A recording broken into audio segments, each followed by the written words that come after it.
मन का स्वभाव ऐसा, न यहां लगता न वहां लगता। मन का स्वभाव है द्वंद्व। जो करोगे वहीं से उछटा हुआ लगेगा, जहां हो वहां से भागा हुआ रहेगा, जहां नहीं हो वहां का रस जन्मेगा। जो मिला व्यर्थ हो जाता, जो नहीं मिला वे दूर के ढोल बड़े सुहावने लगते। मन के स्वभाव को समझो। न तो ध्यान काम आता न भजन काम आता, मन के स्वभाव को समझना काम आता। मन की ये प्रक्रिया है। पद मिल जाए तो असंतुष्ट, पद न मिले तो असंतुष्ट, पद न मिले तो पीड़ा, पद मिल जाए तो व्यर्थता का बोध। गरीब रोता अमीर नहीं, अमीर रोता कि अमीर हो गया, अब क्या करूं। जो भी तुम्हारे पास है वो पास होने के कारण ही दो कौड़ी का हो जाता है, और जो तुमसे बहुत दूर है, दूर होने के कारण ही उसका बुलावा मालूम होता है। मन के इस आधारभूत जाल को समझो, इसे पहचानो। ये ध्यान और भजन का ही सवाल नहीं है। भोजन करो तो मन में उपवास का रस उमगता है कि पता नहीं उपवास करने वाले न मालूम किस गहन शांति और आनंद को उपलब्ध हो रहे हो। उपवास करो तो भोजन की याद आती। जीवन के प्रत्येक पल तुम ऐसा ही पाओगे। बाग में लगता नहीं, सहरा से घबराता है जी। अब कहां ले जाके बैठे ऐसे दीवाने को हम। बगीचे में बिठाओ तो लगता नहीं, मरुस्थल में ले जाओ तो घबराता है। बाग में लगता नहीं, सहरा से घबराता है जी। अब कहां ले जाके बैठे ऐसे दीवाने को हम। मन एक तरह का पागलपन है, एक तरह की विक्षिप्तता है। मन से मुक्त होना ही मुक्ति है, मन के पार होना ही स्वस्थ होना है। तो पहली तो बात, मन के इस स्वभाव को समझने की कोशिश करो। अक्सर लोग समझने की कम कोशिश करते हैं, छुटकारा पाने की ज्यादा कोशिश करते हैं, और छुटकारा बिना समझे कभी नहीं। तो तुम्हारी आकांक्षा यह होती कैसे झंझट मिटे, लेकिन बिना समझे झंझट मिटी ही नहीं। ना समझी में झंझट है, तो तुम चाहते हो कैसे इस मन से छुटकारा हो, लेकिन पहले इसे पहचानो तो, इससे दोस्ती तो साथ हो, इससे परिचय तो बनाओ, इसके कोने कांतर तो खोजो, दिया तो जलाओ कि इसके सारे स्वभाव को तुम ठीक से देख लो।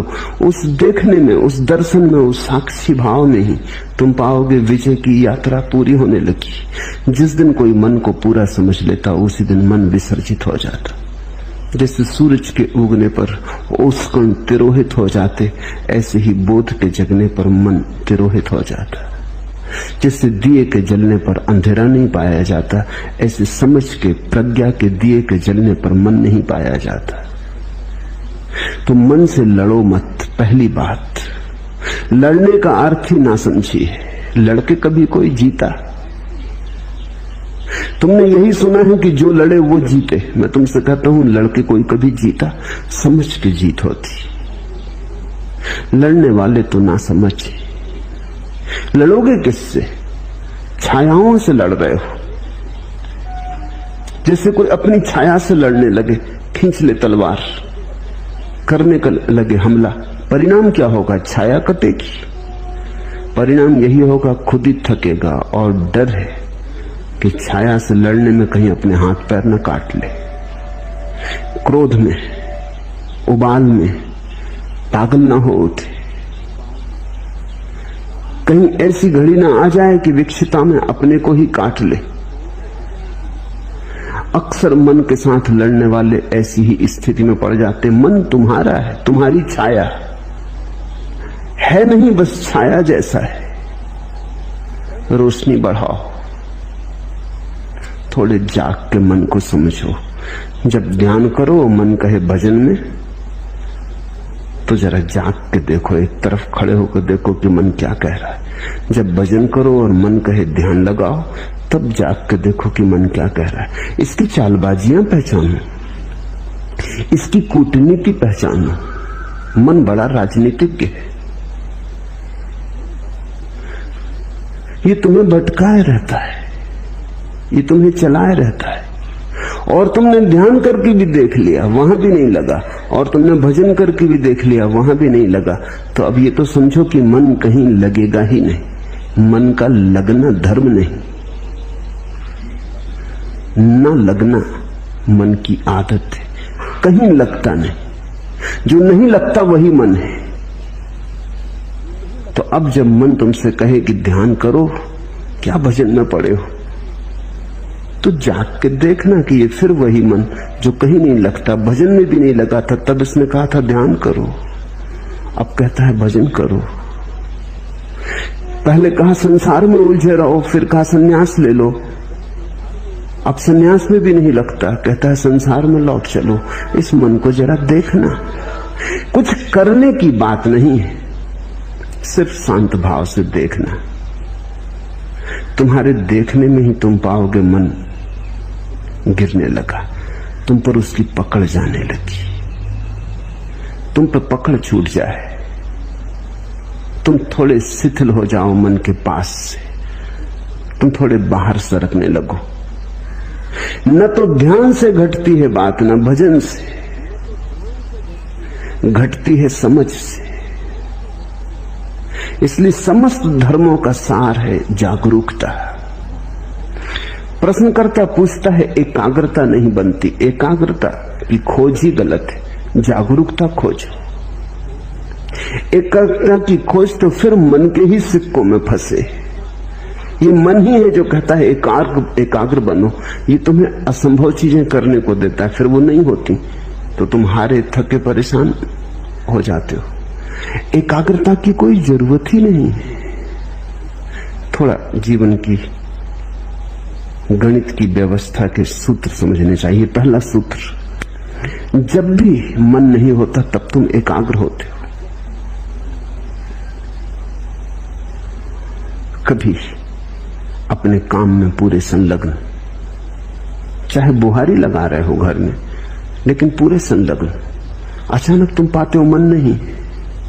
संगीत सुनते संलग्न, मन नहीं है। चित्र बनाते, किसी भी घड़ी जब तुम पाते हो कि मन नहीं है, तुम ही हो, तो एकाग्रता अपने आप घटती है। एकाग्रता घटाई नहीं जा सकती। एकाग्रता मन की तन्मयता का परिणाम है। जब मन डूबा होता है तब तुम एकाग्र होते हो, जब मन उभर आता है तब तुम अनेकाग्र हो जाते हो। मन तुम्हें अनेक में बांट देता है, खंड खंड कर देता है। अब तुम चेष्टा कर रहे हो एकाग्र होने की। एकाग्र होने की चेष्टा और झंझट लाएगी, क्योंकि करोगे किससे चेष्टा तुम एकाग्र होने की? मन से ही करोगे। सब चेष्टा मात्र मन से होती। अब तुम एक ऐसे काम में लगे हो जैसे कोई आदमी अपने जूते के बंद खींच खींच के खुद को उठाने की कोशिश करे। खुद को कैसे उठाओगे जूते के बंद खींच के? थोड़े बहुत उछल कूद लो, फिर बार बार जमीन पर पड़ जाओगे। ये असंभव चेष्टा है। मन कभी एकाग्र नहीं होता। जब एकाग्रता होती तो मन नहीं होता। तो तुम मन के द्वारा एकाग्र होने की चेष्टा ही छोड़ो। तुम तो छोटे छोटे कामों में रस लो। रस का परिणाम है एकाग्रता। बुहारी लगाओ तो ऐसे लगाओ जैसे भगवान के मंदिर में लगा रहे हो, चाहे घर तुम्हारा ही हो, है तो भगवान का ही मंदिर। भोजन करो तो ऐसे ही करो जैसे भगवान को ही भोग लगा रहे हो। भोजन तो तुम ही कर रहे हो, लेकिन अंततः तो भगवान को ही लग रहा है भोज। वही तो तुम्हारे भीतर आके भूख बना, उसी ने तो तुम्हारी भूख जगाई। वही तो तुम्हारे भीतर भूखा है, उसके लिए तो तुम भोजन दे रहे हो। रस जगाओ, एकाग्रता की बात मत उठाओ। रस का सहज परिणाम एकाग्रता है। जो करते हो उसे रसपूर्ण ढंग से करो, उसमें डुबकी लो। छोटे और बड़े काम नहीं है दुनिया में, जिस काम में तुम डुबकी ले लो वही बड़ा हो जाता है। बुहारी लगाने में डूब जाओ, वही बड़ा हो जाता है। कबीर कहते हैं, खाऊं पियूं सो सेवा, उठूं बैठूं सो परिक्रमा। मेरा उठना ही बैठना उस परमात्मा की परिक्रमा है, और जो मैं खाता पीता हूं यही उसकी सेवा है। रस, मेरे देखे अधिक लोगों के जीवन का कष्ट यही है कि वो जीवन में कहीं भी रस नहीं ले रहे हैं। जो भी कर रहे हैं बेमन से कर रहे हैं, कर रहे हैं क्योंकि करना है, खींच रहे हैं। जैसे बैलगाड़ी में जुते बैल, ऐसा जीवन को खींच रहे हैं, नाचते हुए, उमंग से भरे हुए नहीं। अगर तुम कोई ऐसे काम में लगे हो जिसमें तुम रस ले ही नहीं सकते तो बदलो वो काम। कोई काम जीवन से ज्यादा मूल्यवान नहीं। अक्सर ऐसा हुआ है, हो रहा है कि लोग ऐसे काम में उलझे हैं जो उनमें रस नहीं जगाता। किसी को कवि होना था, वो जूते बेच रहा है, बाटा की दुकान पर बैठा है, और जिसको बाटा की दुकान पर बैठ रहा था वो कविता कर रहा है, तो उसकी कविता में जूते की पालस की गंध आती, आएगी ही।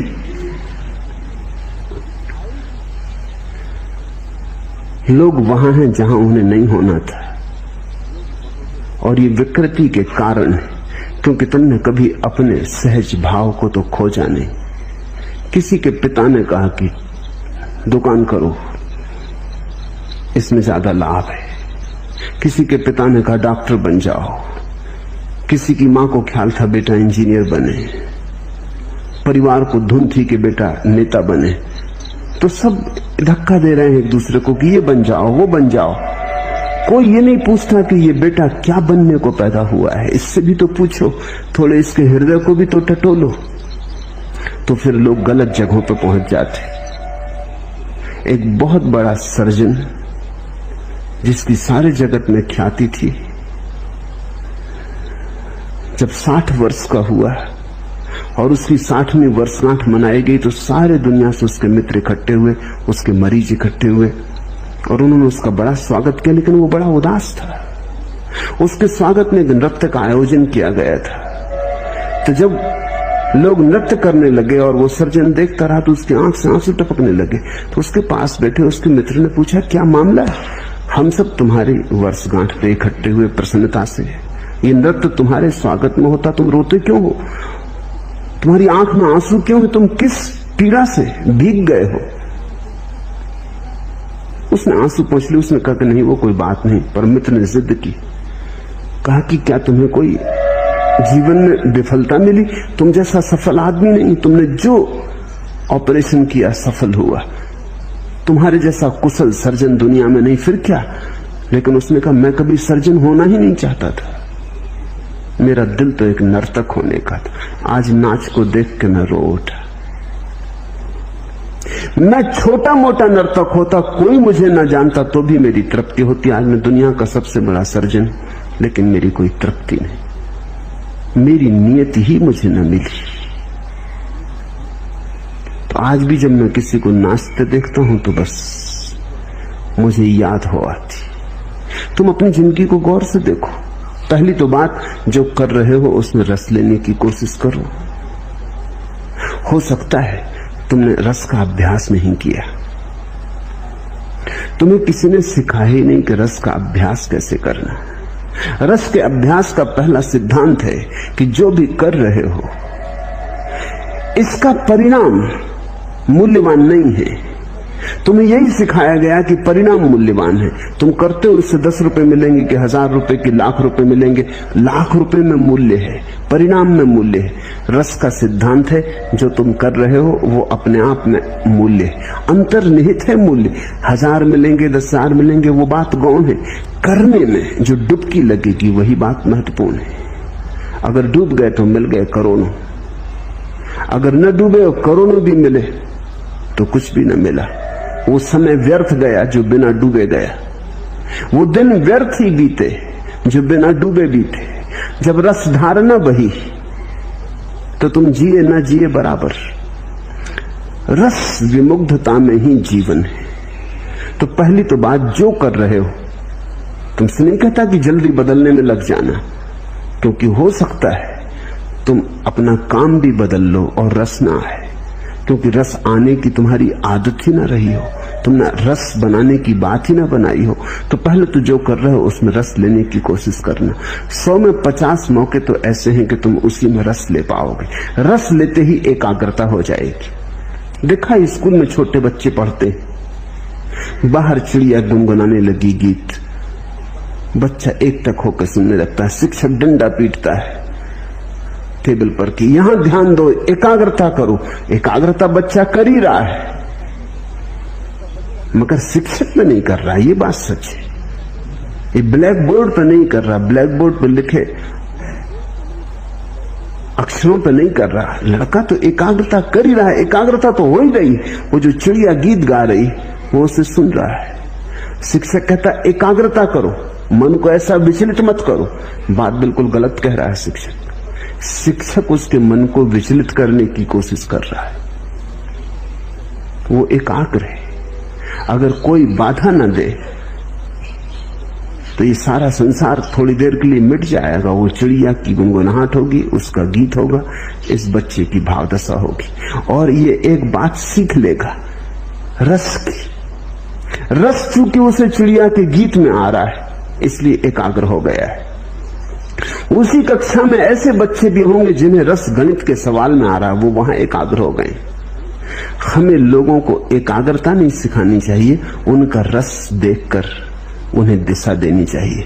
जो बच्चा गणित को सुन के एकाग्र हो गया, बाहर भौंकते कुत्ते, लड़ती बिल्लियां, गीत गाती चिड़ियां, रास्ते पे बैठे मदारी की बीन कुछ नहीं सुनाई पड़ती, ये बच्चा आइंस्टीन होने को पैदा हुआ है। इसकी एकाग्रता ही खबर देती है। अब इस बच्चे से तुम कहो कि चिड़ियां गीत गा रही, उन पे एकाग्रता करो, ये ना कर पाएगा, ये संभव नहीं होगा। हमें देखना चाहिए कि कहां हमारी एकाग्रता है, वही हमारा जीवन है। मगर आज अचानक जीवन बदलने का तुम्हारे हाथ में उपाय नहीं। आज तो पहचानने का भी उपाय नहीं कि कहां तुम्हारी एकाग्रता होती। तुम तो भूल ही गए, तुम्हारे जीवन की सारी व्यवस्था उल्टी सीधी हो गई। दूसरों ने तुम्हें चला दिया, दूसरों ने तुम्हें मार्ग दे दिया, दूसरों ने तुम्हें दिशा और आदर्श दे दिए, तुम्हें पूरी तरह भरमा दिया है। पहले तो जो काम कर रहे हो उसमें रस लेने की आकांक्षा जगाओ। जो काम कर रहे हो उसे इतने भाव से करो, इतनी मगनता से करो कि उससे अतिरिक्त ऊर्जा बचे ही नहीं विघ्न बाधा डालने को। एकाग्रता का और क्या अर्थ होता है? एकाग्रता कोई जबरदस्ती थोड़ी, एकाग्रता बड़ी स्वाभाविक घटना है। अब तुम यहां मुझे सुन रहे हो, जिनको मेरी बात में रस आ रहा है वो एकाग्र है। एकाग्रता कर थोड़ी रहे हो, एकाग्रता हो रही है, इसे समझने की कोशिश करो। तुम्हारे करने की थोड़ी बात है। तुम थोड़ी के बैठे हो सब मांसपेशियों को खींच के और आंखें मुझ पे गड़ा के और चेष्टा कर रहे हो कि एकाग्रता। ऐसी एकाग्रता करोगे तो तुम सुन ही ना पाओगे जो मैं कह रहा हूं। एकाग्रता सहज है, तुम्हें रस आ रहा है, उसी रस कारण तुम चल आए हो, उसी रस के कारण तुम रोज चलते आए हो, वही रस तुम्हें लाता रहा है। रस है तो एकाग्रता है, तो तुम रस को जगाओ, एकाग्रता की बात ही छोड़ दो।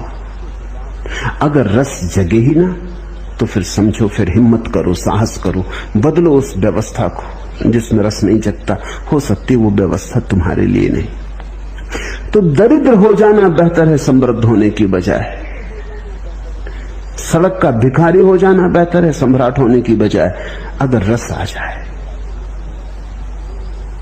क्योंकि रस ही सम्राट बनाता है। तो कभी कभी तुम किसी भिखारी के चेहरे पर ऐसी आभा देखोगे जो सम्राटों के चेहरों पर नहीं दिखती। रस विमुग्ध है, वो अपने काम में लीन है। रथचाइल्ड ने अपनी आत्मकथा में लिखा है कि एक भिखारी आया, 5 बजे सुबह उसका दरवाजा खटखटाने लगा। वो बड़ा नाखुश हुआ। 5 बजे सुबह नींद से भरे उसको उठाया। वो बड़ा झल्लाता हुआ बाहर आया। ऐसे वो देना पसंद करता था, दान उसका रस था। लेकिन ये कोई वक्त है? तो उसने भिखारी को कहा, सुनो जी, ये कोई समय है? भिखारी ने कहा कि आप भी सुनो, आप बैंकिंग का धंधा करते हो, मैं कोई सलाह तो देता नहीं, ये हमारा धंधा है, इसमें हम सलाह किसी की मानते नहीं। रथचाइल्ड ने प्रकाश जलाया कि इस आदमी को देखना चाहिए जो दुनिया के बड़े से बड़े करोड़पति को कह सकता है कि सुनो, तुम बैंकिंग का धंधा करते हो, हम तुम्हें कभी सलाह देते नहीं, हमारी सलाह का कोई मतलब भी नहीं, क्योंकि हमें कोई अनुभव भी नहीं, तुम हमें सलाह मत दो, हम जन्मजात भिखारी। उस आदमी के चेहरे को देखा, वो बड़ा प्रसन्न आदमी था। रथचाइल्ड ने लिखा, मैं मंत्र मुक्त हो गया। ये हिम्मत भिखारी की नहीं, सम्राट की होती। रथचाइल्ड को ऐसा कहना जिसके पास भीख मांगने आए कि चुप, सलाह मत देना, मेरे धंधे को मैं भली भांति जानता हूं।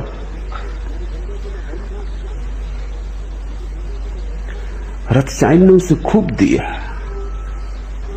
और कहा, मैं खुश हुआ इस बात से कि कोई आदमी अपने भिखमंगेपन की भी इतनी प्रतिष्ठा रखता है। कभी तुम्हें राह का भिखारी भी प्रसन्न मिल सकता है। प्रसन्नता का कोई संबंध इससे नहीं कि तुम्हारे पास क्या है। जो भी तुम्हारे पास है उसमें अगर रस है तो प्रसन्नता है। तुम अगर हाथ के भिक्षा पात्र को भी गीत गुनगुनाते हुए ढो रहे हो तो आनंद है, और तुम्हारे पीछे स्वर्ण रथ चल रहे हैं और तुम मुर्दा बुझे तो कुछ अर्थ नहीं है। एकाग्रता मत पूछो, यद्यपि तुम्हें यही सिखाया गया है स्कूल से लेकर विश्वविद्यालय तक, और तुम्हारे तथाकथित धर्म गुरु भी तुम्हें यही सिखाते हैं कि एकाग्रता। मैं तुमसे कहता हूं रस मग्नता, वो शब्द हटा दो, क्योंकि वो शब्द सीधा काम का ही नहीं है। एकाग्रता जरूर आती है मगर परिणाम की तरह आती। एकाग्रता साधन नहीं है। जहां रस लोगे वहीं घट जाती, रस के पीछे बंधी चली आती, रस की छाया है।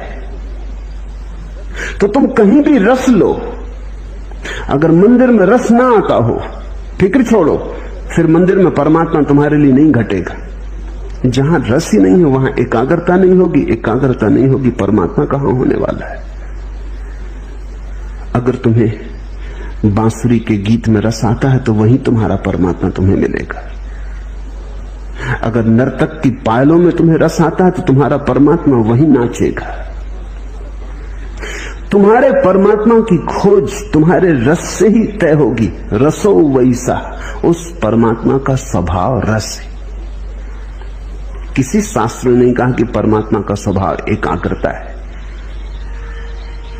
सच्चिदानंद वो रस की बात है। तुम्हें जहां आ जाए रस, जहां आ जाए आनंद, जहां उमंग उठे, जहां तुम खिल उठो, फिर वो कुछ भी हो, चाहे खेल हो, तो प्रार्थना बन गई।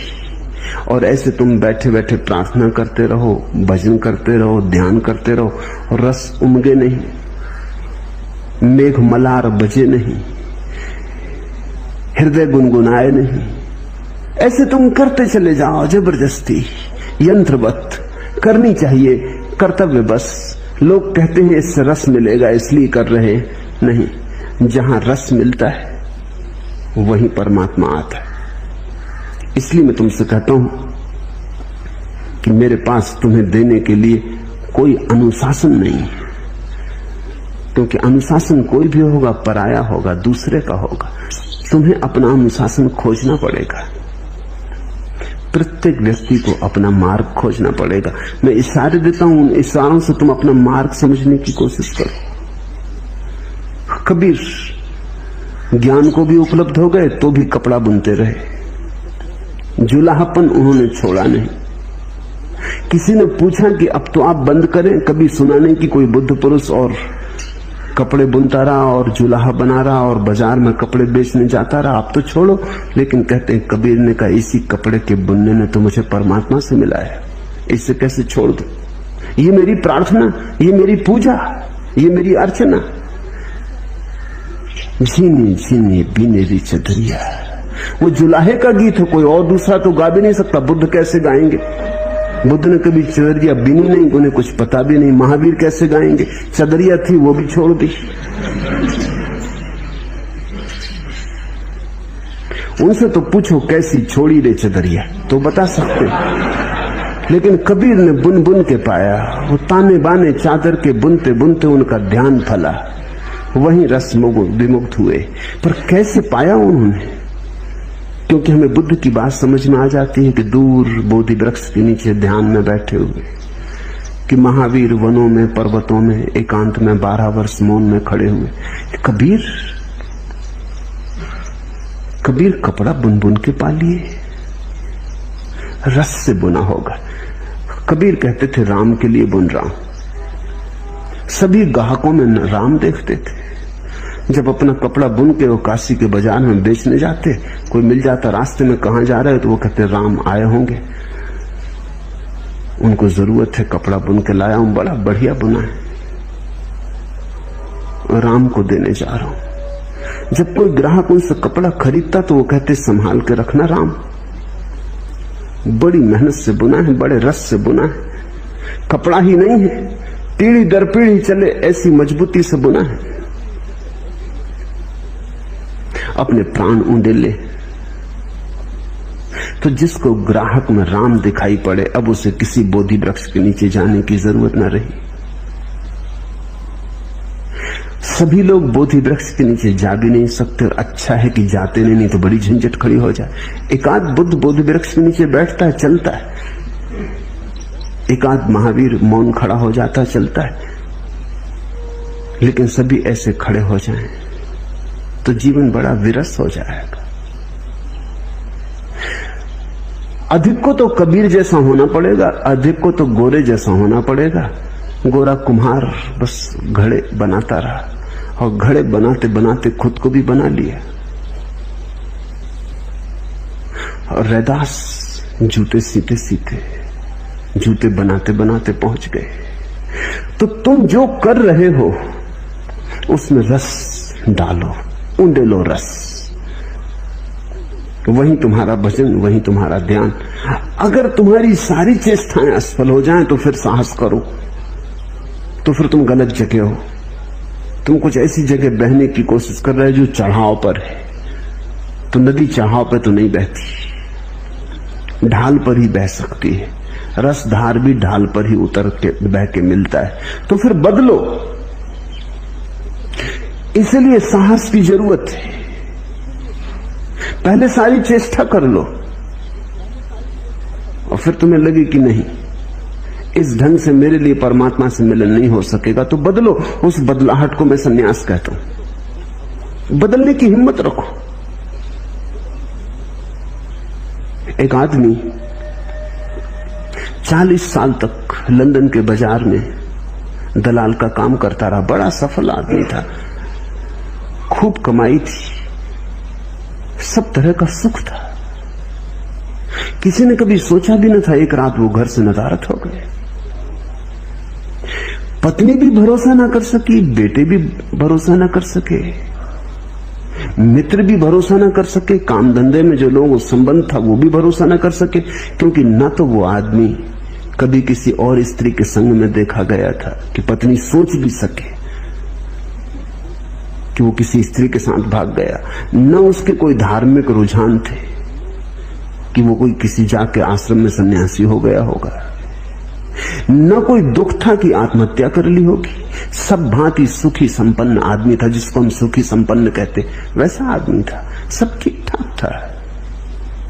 कोई 3 साल बाद उस आदमी का पता चला कि वो पेरिस में चित्रकला सीख रहा है, भिखमंगे की हालत हो गई है।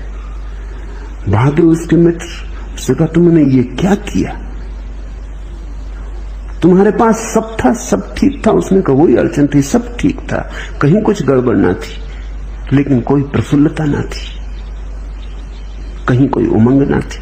सब ठीक चल रहा था और सब ठीक में चला रहा था, लेकिन कोई रसधार न बह रही थी। मेरे जीवन में सदा से आकांक्षा थी कि चित्रकार बनूं, दलाल बनना मैंने कभी चाहा न था। वो सफलता संयोगिक थी। अब मैं खुश, मेरे पास अब कुछ भी नहीं है। चित्र बनाता हूं, बिक जाते हैं तो भोजन के लायक, कपड़े के लायक इंतजाम कर पाता हूं। अपने पास रहने का छप्पर भी नहीं, एक मित्र के कमरे में बना हूं, रह रहा हूं, लेकिन वापस मुझे जाना नहीं।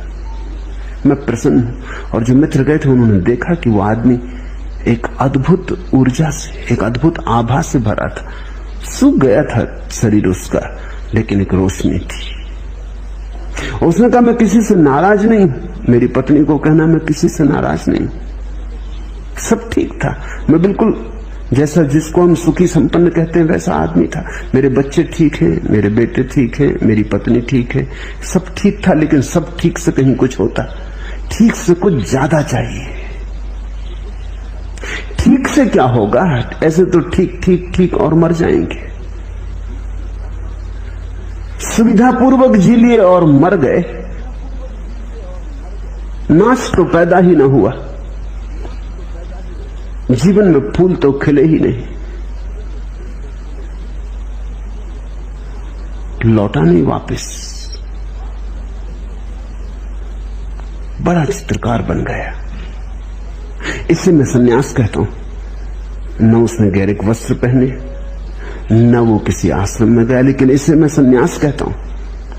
सन्यास का अर्थ हुआ साहस इस बात का कि अगर दिखाई पड़े कि मेरा जीवन मरुस्थल में खोया जा रहा है, तो अपनी राह बदल लेने की, चाहे कोई भी कीमत चुकानी पड़े। आदमी कमजोर है, वो सुविधा से जीता है। चाहे कुछ न मिले, लेकिन सुविधा तो है, सुरक्षा तो है, कुछ न मिले।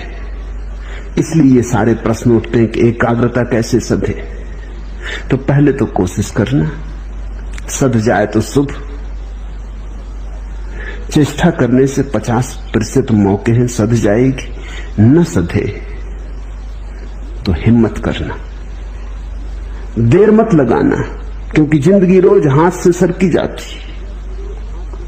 जिंदगी उन्हीं की है जो हिम्मत से जिंदगी को बदलने के लिए तैयार होते, नहीं तो जिंदगी बह जाती चिकने घड़े के ऊपर, जैसे वर्षा का जल बह जाता, कुछ भरता करता नहीं, या उल्टे घड़े पर जैसे वर्षा गिरती रहती, टप टप बहुत आवाज शोरगुल मचता, लेकिन घड़ा खाली खाली रहता, उल्टा रखा है।